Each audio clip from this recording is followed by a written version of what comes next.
deep into the mysterious world of Japan Airlines A350 and uncover what really makes it tick. Today, we're going to talk about something that's been shrouded in mystery, a fascinating story that's been waiting to be uncovered.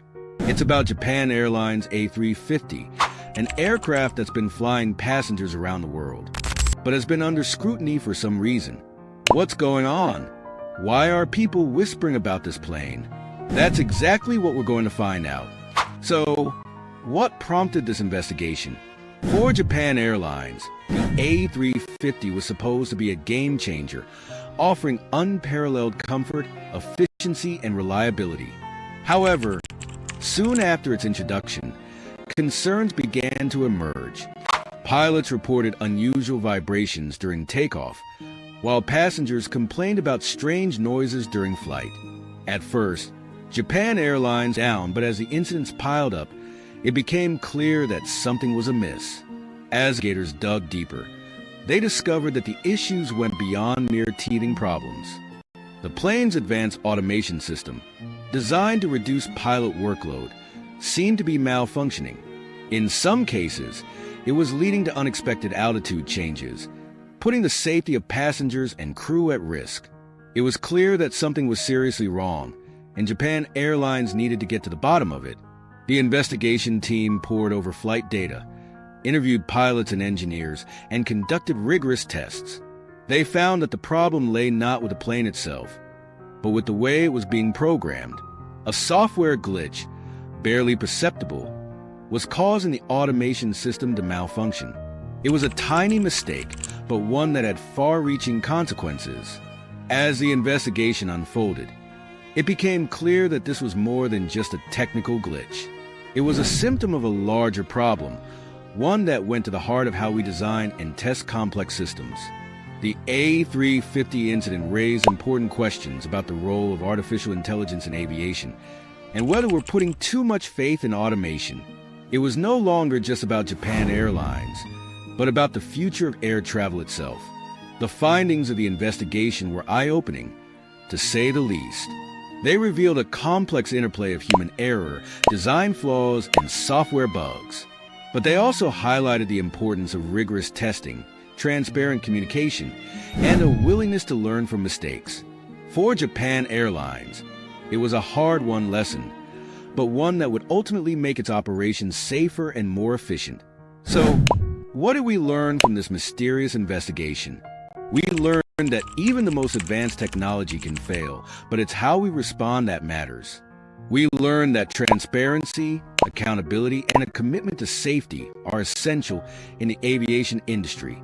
And we learned that, sometimes, the most seemingly minor issues can have far-reaching consequences. Thanks for joining me on this journey into the mysterious world of Japan Airlines A350. If you've got thoughts on this investigation, please share them in the comments below. And if you're curious about more aviation stories, be sure to check out my video on the world's most airport landings. See you in the video. Does Emirates really have one of the best economy products in the world? Buckle up, because you're about to find out. Check-in and airport experience. Welcome in Heathrow Terminal 3. Today, I'm flying the iconic A380 economy class to Dubai and sharing this journey with you. At the Emirates check-in area, most passengers use self-service kiosks to print boarding passes and bag tags. The area is crowded and chaotic, but the infrastructure of Terminal 3 with its old, small layout and loadings contributes to the experience. Security at Heathrow can test your patience, and today was no exception. Boarding. It's time to board Emirates Flight EK32. The iconic Emirates A380 is a stunning aircraft, and with over 100 in its Emirates is the world's largest operator of this plane. Boarding started promptly 50 minutes before departure, with all passengers called simultaneously. Emirates Economy Class seat. First impressions. Today, I have a lovely window seat in the front section of the lower deck. First impressions? Amazing. This seat is one of the most luxurious and spacious economy seats in the skies. Each seat comes with a pillow, blanket, and headphones. The seat texture is soft and comfortable with a plush, adjustable headrest. It has plenty of space for long flights, with an 18-inch width and a generous 32 more than most airlines. The armrest features a seat number label, and there's a recline option of up to 4 inches. The entertainment system includes a 13-inch HD touchscreen and a remote control. There's a USB port and headphone jack for convenience, and a power socket located below the screen, a much better placement than under the seat. In-flight experience. The A380 boasts one of the quietest cabin environments of any modern jet. The provided pillow and blanket are comfortable and clean. The economy class headphones are lightweight and among the most comfortable I've used. Emirates is known for its extensive in-flight entertainment system. The interface is intuitive, the screen responsive, and the selection vast, with content from major providers like HBO, Paramount, and Discovery. There's even live TV for news and sports enthusiasts. Meal service. Dinner was served 2 hours into the flight. I chose the chicken biryani, which was excellent succulent chicken, perfectly cooked rice, and just the right level of spice. The tray included potato salad, bread rolls, cheese with crackers, and desserts like a Belgian chocolate cookie and a caramel brownie. Emirates also provides stainless steel cutlery and wet wipes, which is a nice touch. The brownie was particularly delightful, with a fluffy texture and perfect caramel topping. However, the potato salad wasn't to my taste. Breakfast, served 2 hours before landing, was less impressive. The options included a muffin and a hot vegan or cheese sandwich, but healthier options like fruit or yogurt would have been more appealing. Cabin comfort and crew service. The cabin was clean and the crew was attentive and welcoming. Water and juice were frequently offered during the flight, which was much appreciated. Verdict. Overall, Emirates offers a fantastic economy class experience. The seat design, comfort, and small conveniences like well-placed power sockets stand out. Their in-flight entertainment system is arguably the best in the industry. The food quality was mixed. Dinner was delicious, but breakfast was underwhelming. Despite the chaotic check-in experience at Heathrow Terminal 3, Emirates ensures a smooth flight with excellent service. Have you ever flown with Emirates? Share your experience in the comments. If you enjoyed this review, don't forget to like, share, and subscribe for more great content. See you in the next one. Does Emirates have the best premium economy class in the world? Buckle up and let's find out together. Welcome to Dubai Terminal 3. I'm excited to fly with Emirates Premium Economy to London today and share this epic journey with you. Let's head to the check-in counters to collect our boarding passes. Check-in and airport experience. Emirates offers a dedicated check-in area for premium economy passengers, which is also available for silver tier flyers. The process is smooth with no queues or waiting around. Immigration in Dubai is a breeze, using biometrics to get you through in less than a minute. Security is seamless as well. Our flight to London departs from Gate A. Terminal 3 is sparkling clean, well-maintained, and stunning in design. Have you ever traveled through Dubai Airport? Let me know in the comments. The airport features multiple areas for passengers to relax, most equipped with charging ports. If you're a travel enthusiast like me, don't miss the Emirates stores. Boarding. Here it is, the A380-800 that will take us to London Heathrow today. Pre-boarding started on time, but the process wasn't great. The premium economy priority lane wasn't used, and the ground staff could have been more helpful. Time to board this A380. Wow! This looks pretty awesome. The retrofitted A380s feature 56 spacious and luxurious leather seats in premium economy. The fine wood grain details on the seats and windows add an exquisite touch of elegance. Emirates Premium Economy. First impressions. Each seat comes with a plush pillow and a sustainably designed blanket exclusive to Premium Economy. Full leather headrest is adjustable, but neck support could be better. The quality and stitching resemble that of a luxury car. Each pair of seats shares a refined wood grain cocktail side table. Space-wise, the seat offers a pitch of 40 inches, which is 8 inches more than economy, and is even 1 inch wider than Emirates business class seats. Window seats get extra thanks to the shape of the A380 fuselage. The 13-inch HD touchscreen features incredible resolution and can pivot for your convenience. Emirates has included both USB-A and USB-C ports, as well as conventional power sockets.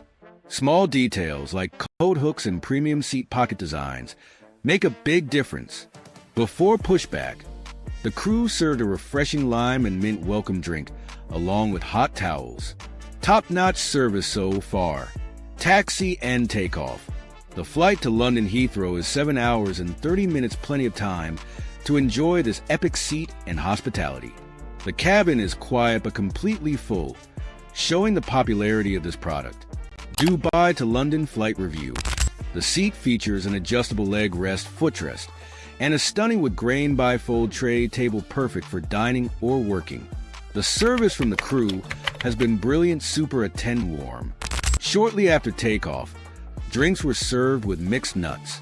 The electrically operated window blinds have a dual-layer system, letting you control the light perfectly. In-flight entertainment. Emirates in-flight entertainment, consistently awarded the world's best, offers thousands of channels, including live TV. The flight map is a massive upgrade with great graphics and responsive features. The headphones, however, were a bit disappointing, not much of an upgrade for premium economy. Meal service. Lunch was served 2 hours after takeoff. I chose butter chicken with cashews and raisins, accompanied by pasta salad, bread, and a profiterole for dessert. The food presentation was excellent, with stainless steel cutlery and a premium feel overall.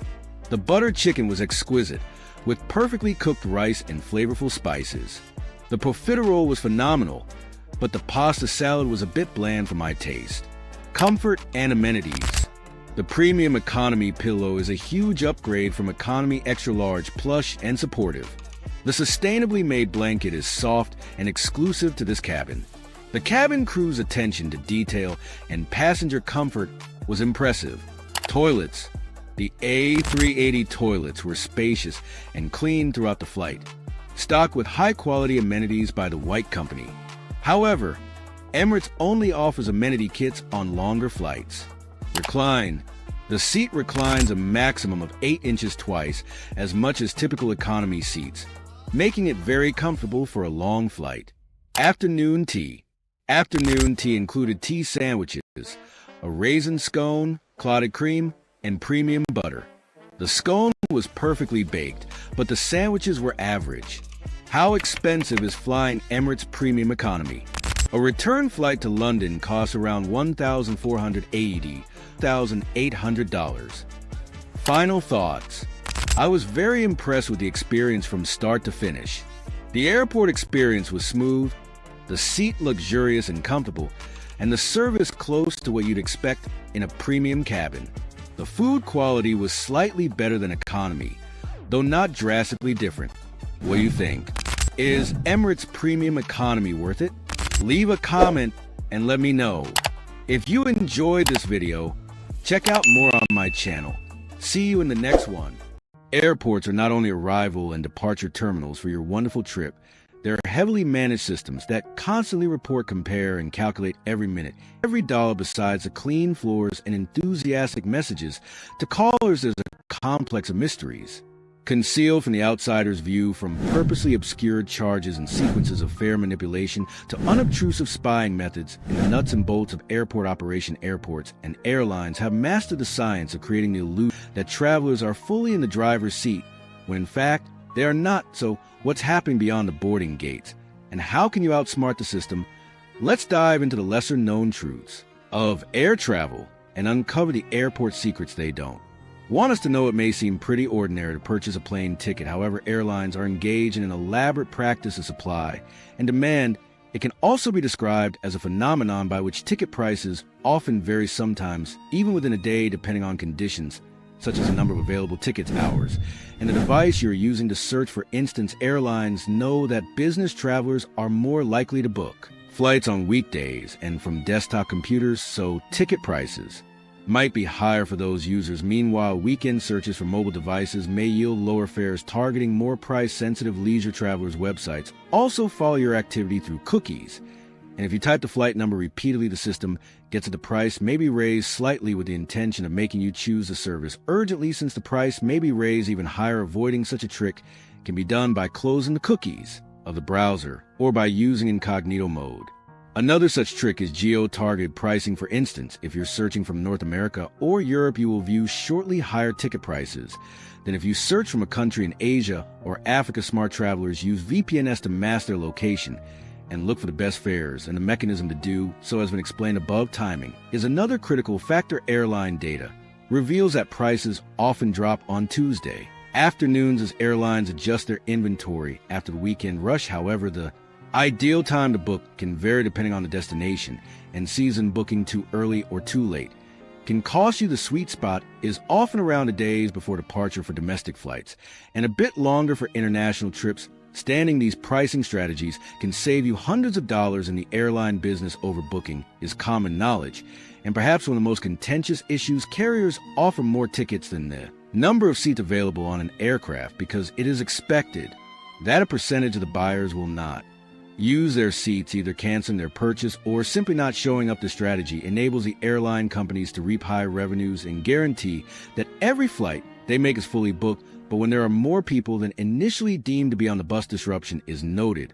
If a flight is overbooked, airlines will first ask for volunteers to give up their seats in exchange for compensation such as vouchers or travel credits. When not enough people volunteer, the airline will start bumping passengers involuntarily. What a lot of travelers are not aware of is the fact that they can get a fairly large amount of money in the form of compensation each time this happens. For instance, passengers in the United States are entitled to up to $1 in cash if they are denied boarding as a result of overbooking. The longer duration of delay, airlines employ predictive models to identify who gets to be tossed out, and that is typically those with the cheapest tickets or no status. One more tip is to check in early and have elite status. Both factors can lower your risk of being offloaded. If you are in this position, always be particular about cash reimbursement rather than vouchers. There are usually strings attached to vouchers, which can entail that a voucher is valid only during certain periods of the year. Low-cost airlines have disorganized the travel market, and we can now travel at cheap prices. A problem is that the cheap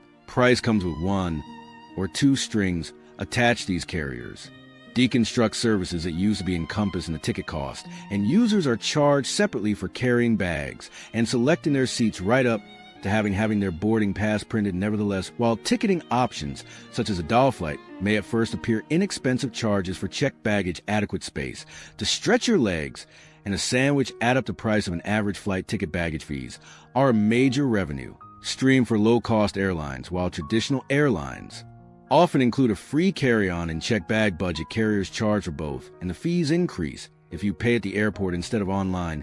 Measuring your bag carefully is crucial, as exceeding the airline's strict size limits can result in hefty fines. At the gate, seats are another undeterminable expense, in that people will choose a more expensive seat even if they know it isn't better. Low-cost companies do not guarantee the selection of particular seats, and if desired, it can be done for $1 to $1 per seat. Some passengers may be grouped in a family or a group, while others may well be separated. Even if they book seats together, unless they are willing to pay a bit more on board, you won't get free soft drinks and snacks. Sometimes water too is not free. So while on your travel, packing some food and an empty water bottle for instance to be filled once on the other side of security is cost-effective. Priority security lanes have been advertised as a means of clearing the line at the security checkpoint, but they are not always effective in that regard. They're usually lanes just like normal ones, but during some peak hours they get as congested as the normal ones because they join at some checkpoint. Systems like TSA PreCheck or Global Entry are relatively efficient, but they can also be significantly slowed down by a lack of staff or increased passenger numbers. Profiling criteria are also used by airports to screen some passengers for further scrutiny. While some people will be chosen at random, others will be targeted based on things like buying one-way tickets, making a reservation last minute, or even the passenger's behavior. This process is quite random and becomes annoying, more so to the passengers who are rushing for one reason or another. For frequent flyers, investing in programs like Clear, which uses biometric data to expedite the security process, can make a significant difference. However, these programs come at a cost, and their effectiveness varies depending on the airport. The sight of an empty luggage carousel after your flight has landed is a sinking feeling every traveler dreads. Despite advancements in tracking technology, lost baggage remains a common issue. one of the two baggage handling systems, is a centralized system that sorts thousands of bags per hour, and most airports utilize it. Problem is routine, as an incorrectly read barcode can make your luggage arrive in the wrong city or on the wrong continent. A lost baggage may remain unclaimed for many months until it is sold off. There are certain firms that recover lost baggage and sell even items such as shoes, clothes, electronics, etc. Prominent examples include situations where individuals fail to label their bags clearly or use GPS keepers and end up losing valuables when they are travelers. These are small devices that are portable and can fit into the boot of a car, or in this case into your suitcase, and will be able to give real-time information as to where it is and aid in its recovery much more quickly. Duty-free shopping has long been marketed as an essential part of the airport experience, promising travelers the allure of tax-free goods at unbeatable prices. The idea of snagging luxury items, perfumes, alcohol, or souvenirs at a discount is tempting, and for many it feels like a reward for enduring the stress of travel. However, the reality of duty-free shopping is far more complex and often less lucrative than the glossy advertisements and sparkling displays suggest. This can in theory lead to a lot of money saving, but the reality is that many duty-free shops jack up their basic prices to absorb the expenses of trading in expensive airport locations. Airport retail rental costs are significantly high, owing to the one-of-a-kind opportunity to capture customers' attention and wallets. And these costs are borne by customers. For instance, although a bottle of luxury whiskey is exempted from taxes, the base price is usually way higher than that of a bottle of whiskey in your neighborhood liquor store, or even online. Of course, their loss in taxes is kind of compensated for by the markup done on them. In this particular case, one of the most deceptive aspects of duty-free shopping is the assumption that you're always getting a deal simply because of the tax-free label. In reality, the savings vary significantly depending on the destination, the item, and even the currency exchange rates. A luxury handbag purchased in a duty-free store in Asia might cost less than in Europe, but only if the exchange rate works in your favor and the retailer hasn't significantly marked up the price. Savvy travelers who do their homework often find that shopping locally or online yields better deals than relying on duty-free stores. In conclusion, it is often entertained the idea that there is good economic value for products offered, even though there is less savings on the prices the next time you gear yourself up for those shiny shelves. And free from tax slogans, spare a thought about whether the cost listed is justified. They might help you learn that the cheapest price you can pay might be to turn your back on the shop and spend your money on a more valuable purpose where you are going. Airports are among the most heavily surveilled places in the world, with advanced technology tracking nearly every aspect of passenger movement. While this surveillance is vital for security, it also serves commercial purposes, often at the cost of passenger privacy.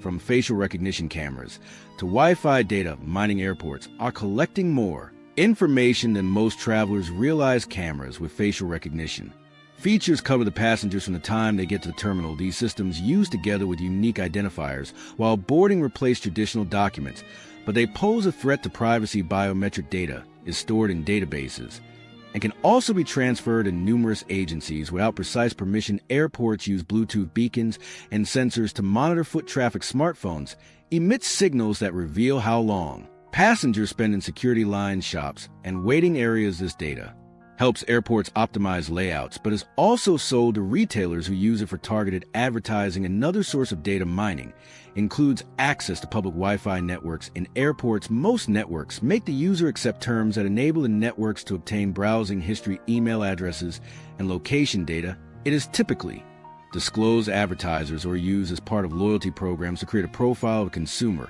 If you have seen ads linked to your travel after connecting to airport Wi-Fi, this is why this happens. Airports are vast data ecosystems designed to ensure safety and efficiency, but also to profit from your information. Understanding these systems helps you navigate the trade-offs and protect your privacy while traveling. Airport lounges, long considered exclusive havens for first class and business class travelers, are more accessible than many realize. With some insider knowledge, almost anyone can enjoy their perks, turning the chaos of airports into a more relaxing experience. Most airport lounges sell one-day passes to the public, an average of dollar to dollar for economy class travelers on the move. However, Lounge Buddy and Priority Pass make it easy to locate lounges and make bookings with the best available rates more convenient. Such passes are essential, especially for travelers with long layovers, as They cost nothing and offer showers, food, and comfortable seating beyond the main lounges. Many airports house lesser known ones for military personnel, airline employees,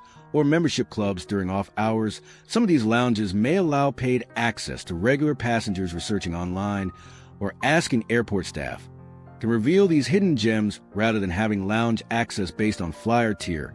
With their airline, frequent flyers with status usually get access through global alliances such as Star Alliance or Oneworld. Even when traveling in economy, for instance, a member of the Lufthansa frequent flyer program, a Lufthansa Gold traveler, can use the United Airlines airport lounges when fly within the United States. Airport lounges offer a range of amenities from basic snacks and drinks to luxurious features like spa services, private nap rooms, and alert dining lounges in major hubs like Doha, Dubai, and Singapore are famous for their high-end offerings, including personal concierge services and gourmet meals. Family-friendly lounges also provide play areas, kids' meals, and entertainment to make travel smoother for families. Some memberships extend perks to airport restaurants, spas, and even expedited security. For example, Priority Pass often includes discounts at airport establishments, while premium credit cards may offer complimentary airport transfers or early boarding. Access to airport lounges is not a preserve of the privileged anymore, with day passes, credit card benefits, and all that they are just about accessible to most travelers, and a perfect way to avoid the boring norm at airports. The next time you'll be trekking ask your options, there's a likelihood that a secret lounge is lurking around waiting to change your experience. Airports are filled with unseen structures and tactics that define and determine the success or failure of your trip, whether it's pricing games, hidden secret lounges, or learning the actual cost of purchasing costly duty-free items. Knowing these secrets places you in a vantage point for the regular train traveler, or even for that matter the occasional one. It always helps to know all that happens behind the scenes, for you will definitely save both your time and cash, as well as reduce your stress levels. Don't forget to like and subscribe. We'll see you in the next one. If you've been following aviation news, you're likely aware of the dispute between Qatar Airways and Airbus that caused quite a stir. What started as a straightforward plane order quickly escalated due to cracks in the paint of their A350 aircraft. But after a prolonged conflict, the two parties have now reached a settlement, and Qatar Airways has big plans for its A350 fleet moving forward. Let's dive into how it all began. The trouble with Airbus began in November 2020, when Qatar Airways sent one of its A350 jets to Ireland for a fresh paint job ahead of the 2022 World Cup. However, after delays, the plane was returned to Airbus with issues discovered under the paint. While Airbus called these minor surface issues, it soon became clear there was more to the problem. In February 2021, Lufthansa repainted its three oldest A350s in Toulouse, showing that Airbus could handle repainting. By May of the same year, Qatar Airways warned that it might stop accepting new planes from Airbus, although the airline didn't initially reveal the underlying cause. Things took a serious turn in June when Qatar Airways followed through with its warning, citing concerns about the paint issues on the A350s. By August, 13 of Qatar's A350s were grounded on the advice of the Qatar Civil Aviation Authority. Qatar Airways CEO Akbar Al-Baker sharply criticized Airbus for not addressing the issue. Despite the complaints, the European Union Aviation Safety Agency (ESA) found no safety concerns, as no other airline had reported similar paint damage.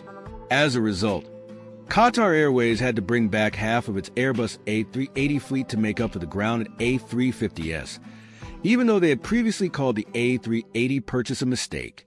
By November 2021, other airlines like Finnair, Cathay Pacific, and Etihad also reported similar paint issues, suggesting that the problem was more widespread than initially thought. Qatar Airways raised concerns that the paint cracking could pose safety risk, potentially leading to fires, but Airbus maintained the damage was merely cosmetic. As tensions mounted, the UK government attempted to mediate, but the situation remained unresolved. In December 2021, Qatar Airways took legal action against Airbus in the London High Court, demanding more than $600 million in damages. In response, Airbus canceled a significant order from Qatar for 50 A321neo aircraft in January 2022, which led Qatar Airways to place an order for 100 Boeing planes, including 5,737 MAX aircraft. The dispute continued as Airbus tried to seek $220 million in damages for the A350s that Qatar Airways had refused to accept. Qatar Airways denied the claims, insisting the airline hadn't breached its contract. After nearly 2 years of legal battles and growing tensions, the dispute between Qatar Airways and Airbus was resolved amicably in early 2023. Both parties reinstated canceled orders, and Qatar Airways began to return its grounded A350s to service. Fast forward to the present. Qatar Airways has resumed operating its entire A350 fleet. Despite the conflict, the A350 remains a preferred aircraft for the airline, and Qatar Airways is the largest operator of the A350-1000 variant. It is only surpassed by Singapore Airlines in the total number of A350s operated. The A350's design offers several advantages, including the widest cabin body in its class, the largest overhead bins, and the widest seats, all of which make it popular among passengers. Additionally, the aircraft features advanced air filtration systems that eliminate viral and bacterial contaminants from the cabin air. With fully lie-flat beds, ambient mood lighting, and quiet cabins, passengers enjoy a top-tier flying experience on the A350. From an operational perspective, the A350 is one of the most efficient aircraft families, with advanced flight control systems and a design that reduces fuel consumption by 25% compared to competitors. Its lower operating costs and lighter, corrosion-resistant materials contribute to its value for Qatar Airways. The A350 has also proven itself to be one of the safest aircraft, with only one hull loss recorded across over 1.3 million flights. The A350's clean sheet design allows it to compete strongly with older aircraft like the Boeing 777, which has been in service for nearly 30 years. Boeing's attempt to respond with the 777X has faced delays and certification issues, leaving Qatar Airways with a clear preference for the A350. Looking ahead, Qatar Airways has ambitious plans for its A350 fleet, focusing on key routes between Europe, Asia, Australia, and Africa. With a strong recovery post-COVID, having served over 7 million passengers in the first 2 months of 2024, the airline's growth strategy hinges on the A350's efficiency. Qatar Airways currently operates 34 A350-900s and 24 A350-1000s, with an additional 18 A350-1000s on the way, bringing the total to 76 A350s. The airline's future plans include the potential acquisition of 100 to 150 wide-body aircraft, further solidifying its position in the competitive long-haul market. With the 777X certification delayed, Qatar Airways may find itself even more reliant on the A350 in the years to come. In conclusion, despite the turbulence between Qatar Airways and Airbus, the A350 is central to Qatar Airways operations, both now and in the future. The airline's plans to expand its fleet and operations indicate that the A350 will remain the backbone of its growth strategy. Don't forget to like and subscribe for more aviation news. This is Emirates Standard Economy Class, and this is Emirates Premium Economy Class. Quite a difference, right? Emirates introduced its Premium Economy Class in late 2022, and since then, it has gained significant popularity among travelers. Having experienced various Premium Economy airlines, I can confidently say Emirates stands out as a top choice. But what exactly sets Emirates Premium Economy apart? Let's explore the key aspects to help you decide if it's worth the cost. Seating. The Premium Economy cabin features a spacious 242 seat configuration, offering passengers a roomy and comfortable environment. These seats are positioned at the front of the plane, allowing for early destination, ideal for tight connections or a quicker exit after a long flight. The seats are upholstered in cream-colored leather with matching seat belts, inspired by the gaff tree, the national tree of the UAE. They provide 40 inches of legroom, a 19.5-inch seat width, and an 8-inch recline, significantly more spacious than standard economy seats.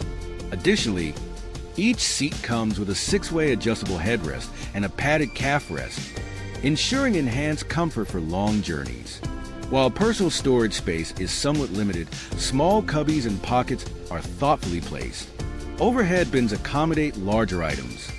Adding to the elegance, polished wood grain tray tables and cocktail tables enhance the overall design. Comfort is prioritized with large, specially designed pillows and soft blankets. Passengers also receive a reusable amenity kit containing essentials like socks, a toothbrush, earplugs, and stickers to indicate meal or sleep preferences. Food and beverages. Dining in Emirates Economy feels closer to a business class experience. Meals are served on Royal Doulton China tableware with stainless steel cutlery wrapped in linen. Options typically include a meat-based and vegetarian dish with improved quality and flavors. Passengers are served ahead of economy, offering a head start on meals. The drink selection includes sparkling wine, premium vintages, chocolates, and liqueurs. Between meals, snacks like pretzels and Milky Way bars are available in the galley. On longer flights, a second meal, often lighter options like sandwiches or pizza, is provided.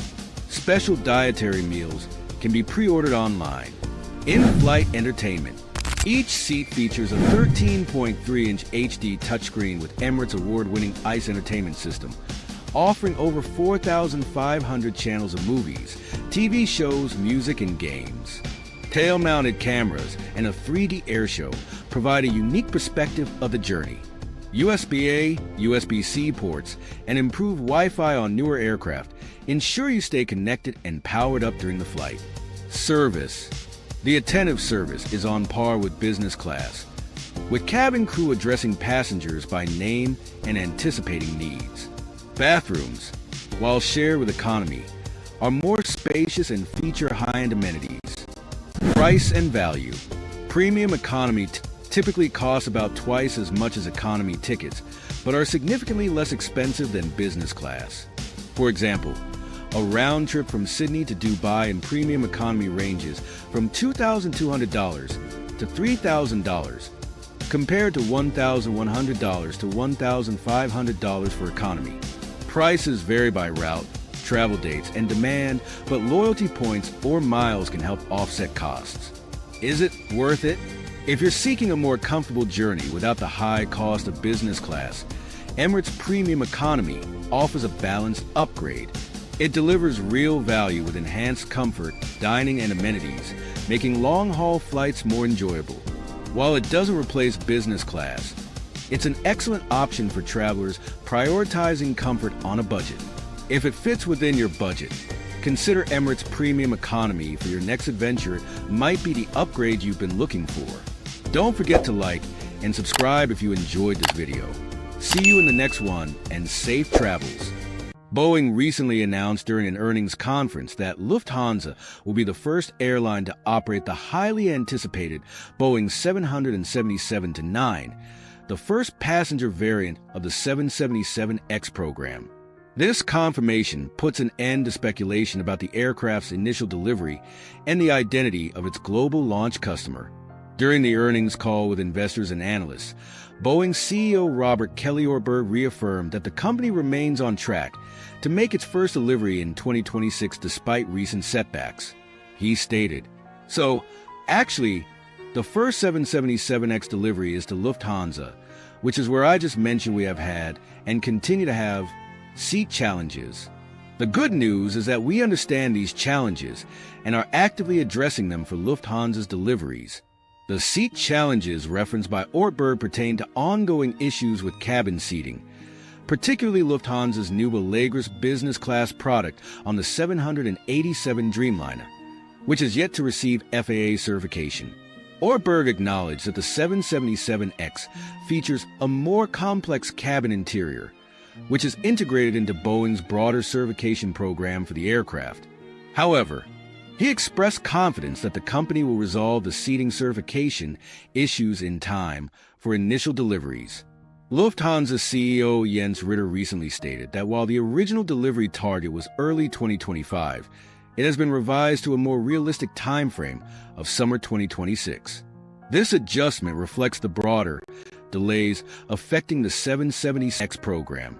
The airline is eagerly anticipating 27 deliveries of the new aircraft and remains one of the launch customers for the 777X.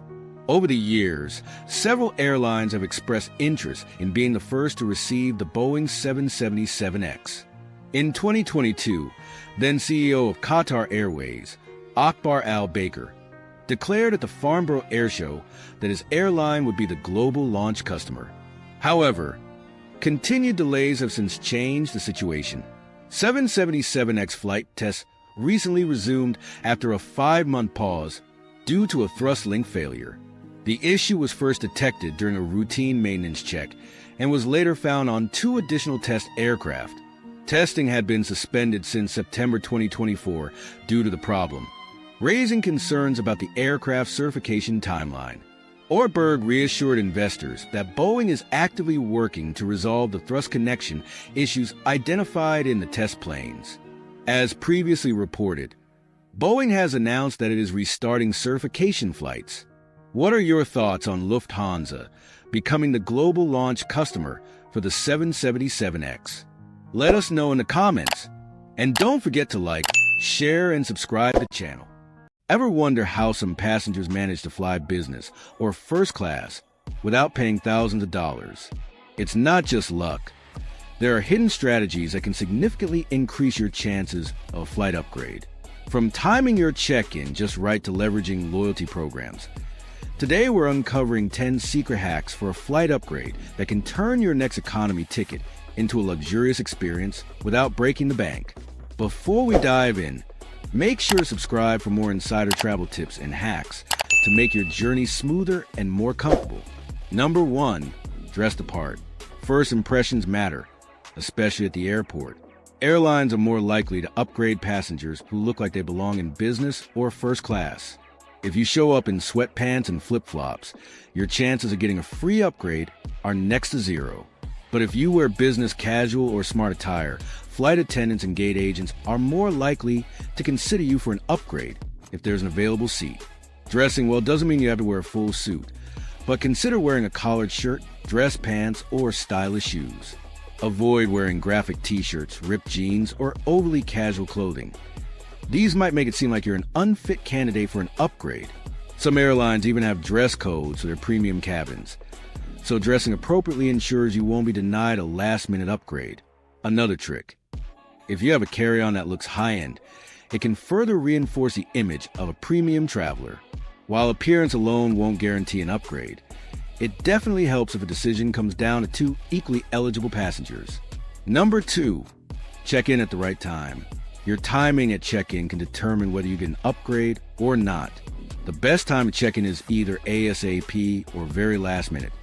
Both strategies work, but for different reasons. If you check in as soon as online check-in opens, usually 24 hours before your flight, you show the airline that you're an engaged traveler. Sometimes they offer discounted upgrades to early check-ins, and you'll have a better chance to snag one before anyone else does. On the other hand, checking in at the last minute at the airport can work in overbooked flights. If economy class is overbooked, airlines bump up certain passengers to make space. If you're among the last to check in and you have a flexible fare, loyalty status, or just the right luck, you could be selected for an upgrade rather than being left without a seat. Pro tip: always be polite to the staff at the check-in counter. Sometimes, simply asking nicely about upgrade availability can work wonders. Number 3, use your frequent flyer status. One of the most reliable ways to get a free upgrade is through airline loyalty programs. Frequent flyers and elite status members are always considered first when airlines are upgrading passengers. If you travel even a few times a year, consider signing up for an airline's frequent flyer program. Even at the basic level, it increases your chances of an upgrade. If you fly often, try sticking to one airline alliance, such as SkyTeam, Star Alliance, or oneworld, rather than flying with different airlines all the time. The higher your status, the more likely you are to be upgraded. Many airlines also offer complimentary upgrades to elite members when there's availability. If you're just a few flights away from achieving elite status, it might be worth booking an extra trip to reach that tier. Because once you do, upgrades become significantly easier to get. Additionally, some credit cards that partner with airlines offer free upgrades, priority boarding, and lounge access. So check if your card has airline perks that you're not using. Number 4, fly on off-peak days. Timing isn't just important for check-in. It also matters when you book and fly.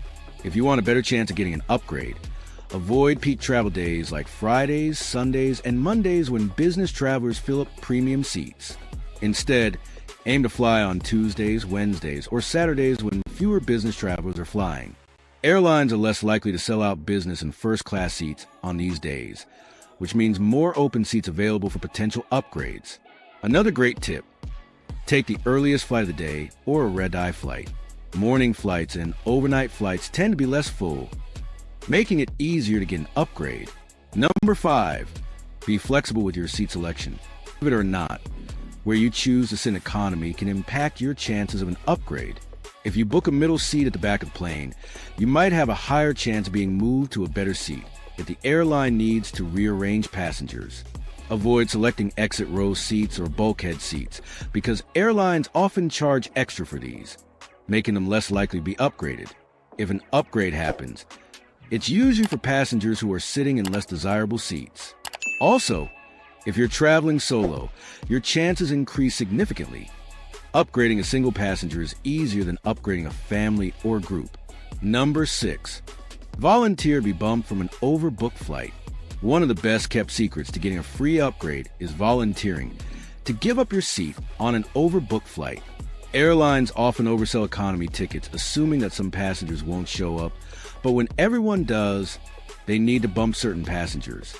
And that's where you come in. If you volunteer to be bumped, you can negotiate compensation, including a business or first-class seat on the next available flight. Airlines often start by offering travel vouchers, but if you politely request an upgrade instead of a voucher, they may agree. Number 7, be friendly with the airline staff. Never underestimate the power of being polite and friendly. Airline staff deal with hundreds of travelers every day, many of whom are frustrated or demanding. Being one of the few kind and respectful passengers can go a long way in making you stand out. Start by being courteous at check-in, security, and the gate. A simple smile, a thank you, and even a light conversation can make a gate agent remember you in a positive way. If an upgrade becomes available, they are more likely to offer it to someone who made their job easier. Number 8, book through the airline directly. While third-party travel websites might offer cheaper tickets, they often lower your chances of getting an upgrade. Airlines prioritize their own customers first, meaning that passengers who book directly through the airline are more likely to receive upgrades. Another advantage of booking directly is that you can call the airline before your flight and ask about available upgrades. If there are empty business or first-class seats, they may offer discounted upgrade options, which are often